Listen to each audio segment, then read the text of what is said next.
Wake up your mind. So, AEW had a massive episode celebrating 30 years of the Ayatollah of rock and roller, the demo god, the COVID crisis guy, because oh god, that was terrible. Yeah, he surely shouldn't have done that concert. But yeah, I've been seeing that comment, the COVID god, and yeah, I get why he was being called that. Doesn't help, but like, yeah. But unfortunately, we're not talking about Jericho and his recently irresponsible behaviors. We're talking about something actually good. AEW's TNT Championship match with the returning Cody Rhodes taking on the Exalted One, Brodie Lee.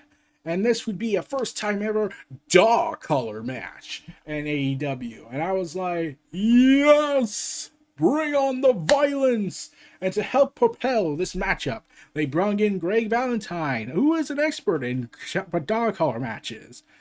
I mean, tragically, we couldn't get Raven to do this, but I'm pretty sure there's reasons. But TNT Championship reign of Cody was a okay reign. It had some big major matches, and was high quality performances at times. And then Cody went to go do filming for something, but he had to drop the title. Brodie Lee fought Cody, killed him in 3 minutes, and they used the reasoning of, oh well, you see, he was hurt and whatnot, and he's been wearing and tearing himself, so naturally he wasn't in the best of shape. And I was like, okay, yeah, you need to establish a rematch down the road. Okay, hey, I don't like the fact that you're using John Cena logic for this, but yeah. So yeah, and so this led to Cody being gone for about 3 weeks, 3 to 4 weeks, and then returning with his darker persona because he has dark hair and whatnot. And this led to a declaration a week later where he would get challenged by Brodie Lee, which would turn into a dog collar match. The most violent, revile matchup in wrestling. And I knew, because of how talented these guys are, and from their work in WWE, this was going to be an awesome match. So, not surprised that it was going to be, the main event, even though it's a title match. I knew it wasn't going to be a main event because this was also a celebration of Jericho. So I was like, why not just delay this and wait till the anniversary show? That would have been a much better build up. Give 2 weeks of build for this instead of just doing it right away. And Cody is very outlandish with his entrance. Like, he has this epic music theme and then kicks off with the Kingdom song. And I'm just thinking, oh god. Like, I don't get, like, if Cody didn't use this all the time, it probably would mean something, especially for a match like this. But it just really confuses me on that, of why he goes way too much with that luxurious entrance. Uh, and then you got Brodie Lee leading his exalted Dark Order, and having wicked fun with the title run where he was having, like how he took Evil Uno's Twitch privileges and third party rights because there's detrimental to my company. Oh, and okay, so yeah, Brodie Lee did this whole shtick where he was claiming, oh, well, you see, I'm just being a mafia mob boss, which, okay, I'm still questioning the logistics of that, and I'm also really concerned that if that's how you saw Vince. I mean, like, granted, it's a logistical reasoning to see Vince that way because Vince is kind of a psycho. So, yeah, it's the idea of him being a mob boss. It wouldn't actually surprise me in some people's eyes because of how shady he is. Let's go with that. So the fact that Vince is seen as a mob boss in Brodie Lee's eyes says something. But Brodie Lee, like, a lot of people were saying how much Brodie Lee wasn't doing anything special. It felt like he was being the same guy that he was when he was in the WWE. And I was thinking, this is the thing I have the most annoyance with, is some people have said that guys like Matt Hardy, guys like Jericho, guys like Brodie Lee, they're not doing the things they used to do. They should just go back in WWE and accept the money and go back to catering and whatnot and risk the catering thing. Here's the thing. Jericho, I get his reasoning was because he wanted to build up something, leave one last impact in wrestling instead of just doing more reinventions of himself, and then he kind of lost his mind, but that's a different subject. Brodie Lee, guys like Brodie Lee and Matt Hardy, they. Here's the thing I like to say. Are they happy? Judging by how Brodie Lee's been acting and talking about his time in AEW, I think he's happy. Matt Hardy, he's happy to a fault to the point that he's endangering himself and should probably start contemplating retirement. But he's happy. He wants to give back to the fans. He doesn't want to be catering all the single freaking time. So, and they want to do stuff on TV, not just go in the back and stuff their faces in. Like, I don't get like people. I've seen people who really hate AEW going ahead and saying how they should have just stayed in WWE and that no one should be signing more WWE guys in AEW. And I was like, oh god damn it. So are we just gonna neglectfully ignore all the WCW guys, the New Japan guys, the TNA guys, the Impact era guys, all these other independent promotions that joined WWE and are doing the big stuff now? Like the only homegrown talents that are doing anything memorable is right now is Roman and Wyatt. That's it. And yeah, Big E recently was recently kicked out of the New Day, and Kofi Kingston was buried by Lesnar. And they never really made him care about losing the title after getting this 11 years in the making. So yeah, really, just Roman and Wyatt are just doing their thing. So yeah, that was my big factor. Like they could get all the money in the world from Vince. They could take it. They could take that money and everything. But are they emotionally happy? Is it because look at Brodie Lee? What was he doing when the time came to an end? He was okay. He teamed up against Roman and Daniel Bryan with Eric Rowan. They reunited, and that's it. Then before that, he was gone for months because he can't do a southern accent because he looks southern because his look, his beard, because there's no possible way that anyone else could look like a southern person somewhere else in the world, right? Except Brodie Lee's New York. So yeah, Vince probably doesn't even know him as a person, honestly. He just looks at him and was like, "You're from the South. I think you could go from the South, right? Okay, got it."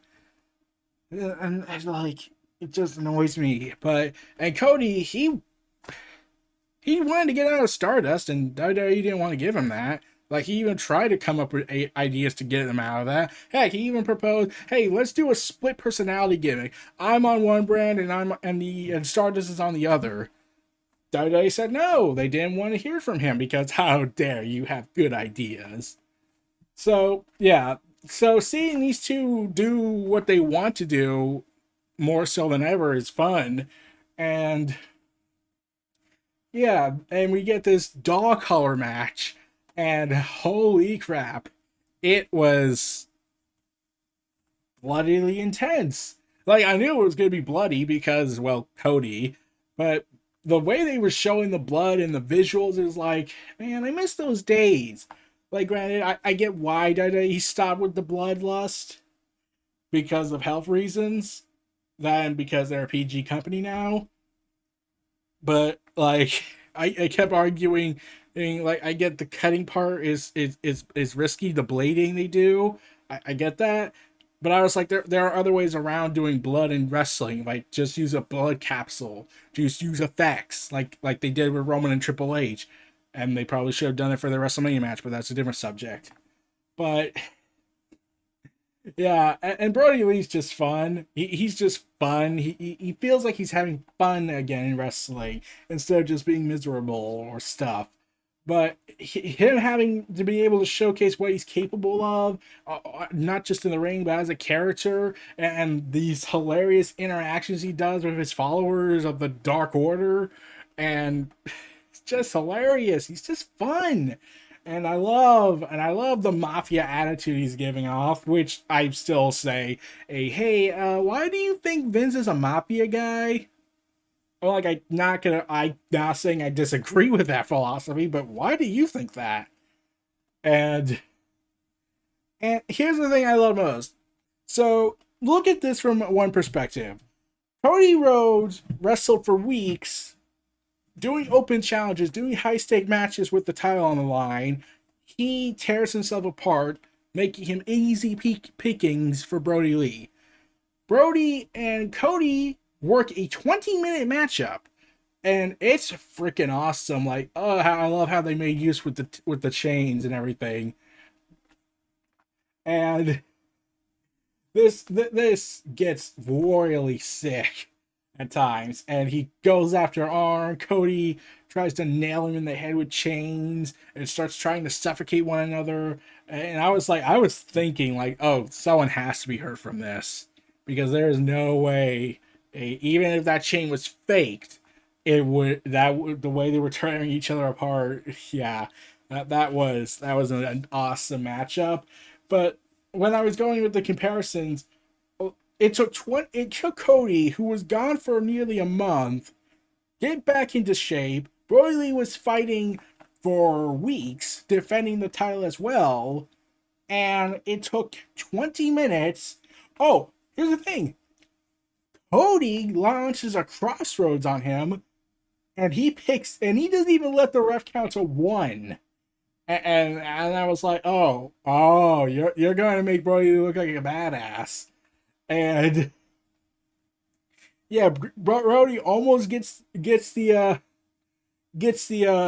victory, and then Cody has to use the chain and hit another crossroad to get the 1, 2, 3, and thus regain the title. So it took two crossroads and chains to get Brodie Lee trapped and get the victory. Honestly, while the finish was all right, I honestly would have loved it more if Cody went creative with the chains to use the chains as a way to pin Brodie, but to show that, oh god, even Cody in his physical prime right now can't beat Brodie Lee, and after weeks of being away. And Brodie's been working God knows how many weeks, and yet is able to endure. And now he has to resort to desperate tactics, which is essentially just go ahead and wrap chains around him instead of hitting him with the crossroads, wrap the chains around his elbows and face, and then hit a crossroads and get the pinfall. The Dark Order is understandably shocked and horrified. Cody gives a passionate promo about his awesome victory, and it looks like he fights Orange Cassidy on the anniversary show of Dynamite. And yeah, Orange gives a thumbs up, and Cody thumbs up in response, and yeah, and that's it for the matchup. Like, I love the dog collar match. It was insane, bloody, violent, everything you expect. I wasn't expecting pure wrestling, and like you would expect from a Cody Rhodes match. Like, I knew they had to go hardcore with this. Sadly, they didn't use as much weapons. In fact, they threw a chair into the equipment area and it broke something. So I'm pretty sure Tony was pissed. So yeah. Oh, and Silver once again was turned into a sacrificial lamb and then was bleeding. And the fact that there was so much blood, like, I get the feel, like, I said this on Twitter, like, old school style for him is old school blood. Like okay, he reminds me so much of him trying to be like Ric Flair. Like, Cody is so ingratiated with the idea of doing old school stuff in a modern time that he does what Ric Flair and Dusty did back in the day, which was just pour fountains of blood down their face to the point that I'm questioning how on earth they still made it. And I'm still surprised Flair is still kicking it after all that blood loss. But yeah, and and Flair is a trooper on that front. But yeah, it was just bloody, intense, everything you would want out of a match like this. And I loved every moment of it. And oh man! And then Cody and Brodie went on their Twitter accounts and says much respect to that, much respect to the opposition. So yeah, I love that respect. And Brodie later revealed in an interview that when the feud idea with Cody came up, he wasn't even supposed to win the title. Yeah, that's saying something. like, okay, you can get the argument of, well, Cody dropped the title to a random guy because, oh, well, you see, Cody, he has to go do this filming of a show, and I get that argument, but at the same time, it's like Cody, he he booked himself out of the world title picture, which is still surprising. It's almost a year now, and they kept up with that promise that Cody will never challenge for that world title again. I actually honestly expected them to like take a year with it and then do a story and kickstart a storyline for Cody to get back that opportunity to challenge for the title. But so far they haven't. They don't even address it anymore. They just treat it like it's a normal thing. He can't challenge for it, so he's gonna go after the TNT title as much as he can. So yeah, I'll give credits to that. In fact, when was the last time we talked about it? Was it during the MJF feud and Cody lost that feud, even though people would argue he should have won that because it was a sweet revenge story, only to turn MJF into a bigger star than he already was? Yeah. And yet Cody has kind of ignored the whole elite dismantling part because Kenny's lost his mind. The Young Bucks are brooding right now and kicking everyone in the face. Hangman's off getting drunk somewhere while kicking ass and being awesome. So we'll see how that goes. And I'm still waiting for Blood and Guts the event, but we'll have to see until the virus lets up on that. I'm not even going to go into that. So yeah, Cody Rhodes and Brodie Lee tore the house down. Loved the match. Loved the story they put into it. Honestly, I'm hoping they do another match down the road. And like I said, one of my few gripes is that they probably should have waited a couple of weeks. Like, I know they were probably not going to make it to Full Gear with this, but they should have probably either waited 2 more weeks or given another week to get to the anniversary show. Since, this is the Jericho show essentially, and this built up to MJF and Jericho down the road, so that's going to be awesome. And normally I would complain, why was this match not on pay-per-view? Well, that's the thing. If this was WWE, I would definitely complain about that because WWE has a pay-per-view every single freaking month. Sometimes 2 in 1 month. And on occasion 3. That's rare though. Meanwhile, AEW has only done... Okay, there was Revolution, Double or Nothing, 3, 4, about 4 or 5. And everything else is sparse for super episodes. So yeah, I'm not complaining about them giving away what could have been a pay-per-view match on free television because, like, at the same time, fans want long-term storytelling, but there has to be a lot of quality in between stuff, especially when there's lack of pay-per-views, so they can't make distribution. They can't make more money off of pay-per-views if they have lesser pay-per-view scheduling, and, well, there you go. So, yeah, the match, freaking awesome. Loved it. Hope we get one more rubber match down the line and see who's the definitive winner of this epic tale. So, this were my thoughts on Cody Rhodes versus Brodie Lee TNT Championship dog collar matchup. This was Neo Reality Entertainment. Feel free to like, comment, subscribe, and donate to do more, and I'll see y'all next time.